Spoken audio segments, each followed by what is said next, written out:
নমস্কার। আজকে আপনাদের সামনে জানাবো যে হেঁচি, সর্দি হলে কীভাবে ভালো করব? কী ওষুধ খাবো? কীভাবে আমরা এই রোগ থেকে মুক্তি পেতে পারি?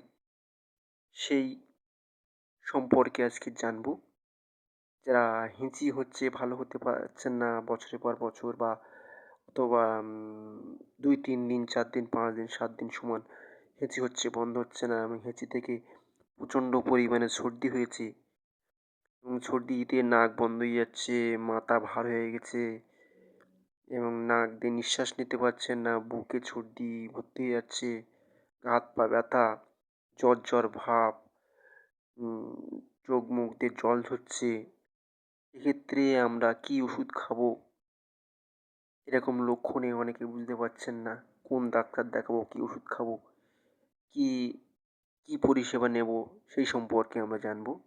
প্রথমেই প্রচণ্ড পরিমাণে হেঁচি হলে সাধারণত এটা হয়ে থাকে ঠান্ডা লাগা অথবা বৃষ্টিতে ভেজা অথবা কোনো জলে ভেজা অথবা প্রচণ্ড পরিমাণে ঠান্ডা হাওয়া খাওয়া।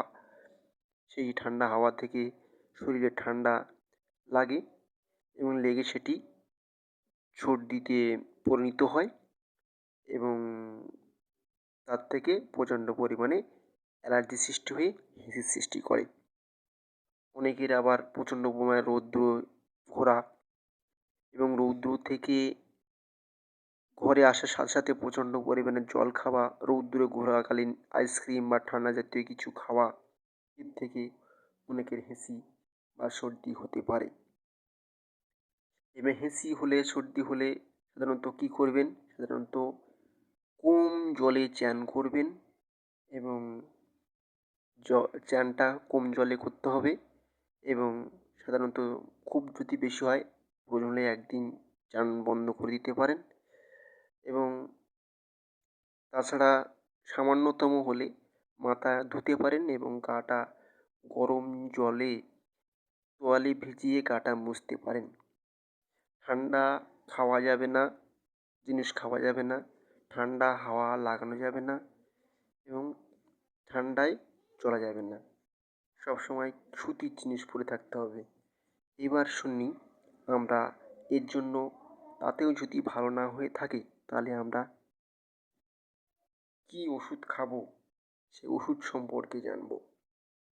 প্রাথমিক অবস্থায় ডাক্তারের কাছে না গিয়ে আমাদের যে ওষুধগুলি খেতে হবে সেগুলি হলো প্রাথমিক অবস্থায় সিটিজের ট্যাবলেট একটি খেতে পারেন অথবা যে কোনো একটি সিরাপ যেমন অ্যাসকোরিল সিরাপ হতে পারে।